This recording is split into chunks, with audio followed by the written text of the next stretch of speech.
एक घमंडी हाथी और एक बुद्धिमान चींटी। मैं डॉक्टर विभाष चंद्र झा आज आपको पंचतंत्र की महत्वपूर्ण कहानियों में से एक बहुत ही चर्चित व ज्ञानवर्धक कहानी जो कि घमंडी हाथी और एक बुद्धिमान चींटी को लेकर सुनाने जा रहा हूँ। कहानी इस प्रकार है। एक समय की बात है, किसी जंगल में एक शक्तिशाली हाथी रहता था।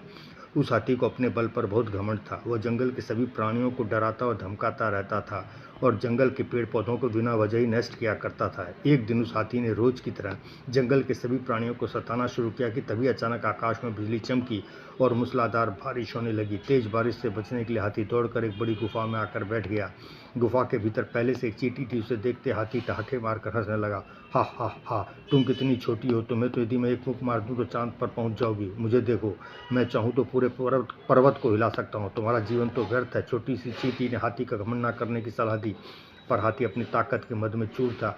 वह लगातार चींटी का मजाक उड़ाता रहा और चींटी को डराने के लिए अपना पैर जमीन पर पटकने लगा। हाथी ऐसा कर ही रहा था कि तभी बाहर से धड़ाम की जोरदार आवाज आई। असल में हाथी जो पैर पटक रहा था उसकी वजह से गुफा के बाहर जो एक बड़ा सा पत्थर था अचानक धरती के कंपन की वजह से उसी गुफा के मुहाने पर आ गिरा, जिसके अंदर से हाथी अपने पांव को जोर जोर से भूमि पर पटक रहा था। अब हाथी के होश उड़ गए। वह पत्थर हटाने के लिए आगे बढ़ा, पर अपनी पूरी ताकत लगाकर भी वो गुफा के अंदर से बाहर के पत्थर को टस से मस नहीं कर पाया।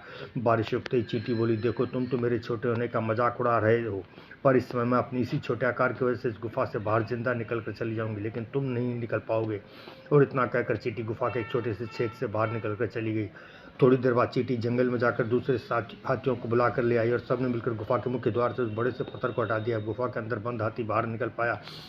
उसे बहुत राहत मिली। अब हाथी ने तुरंत उस चींटी से अपने व्यवहार के लिए क्षमा मांगी, जिस पर कुछ देर पहले वह हंस रहा था। उसने उस छोटी सी चींटी को प्राण बचाने के लिए धन्यवाद किया। इस घटना से हाथी को बात समझ आ गई कि सभी प्राणियों के साथ मिलजुल कर रहने में ही भलाई है, और फिर वो हाथी चींटी सहित जंगल के अन्य सभी दूसरे जानवरों के साथ मिलजुल कर रहने लगा। इस कहानी से हमें सीख मिलती है कि हर किसी जीव या प्राणी में कुछ ना कुछ गुण होता है। इसलिए यदि ईश्वर ने आपको कोई गुण दिया है तो कभी भी उस काबिलियत पर घमंड ना करें। हर व्यक्ति किसी न किसी रूप में कुशल है और सभी व्यक्तियों का समाज में अपना एक स्थान है।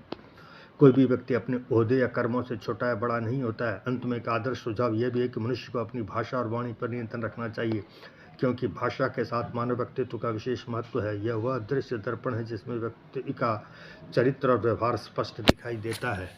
तो ये थी आज की कहानी, एक घमंडी हाथी और एक बुद्धिमान चींटी की। उम्मीद करता हूँ कि आपको मेरी कहानी पसंद आई होगी। कृपया मुझे सब्सक्राइब करें ताकि मैं इसी तरह की अन्य दूसरी कहानियाँ लेकर आपके समक्ष पहुँच सकूँ। आप अपने विचार नीचे कमेंट बॉक्स में लिख सकते हैं।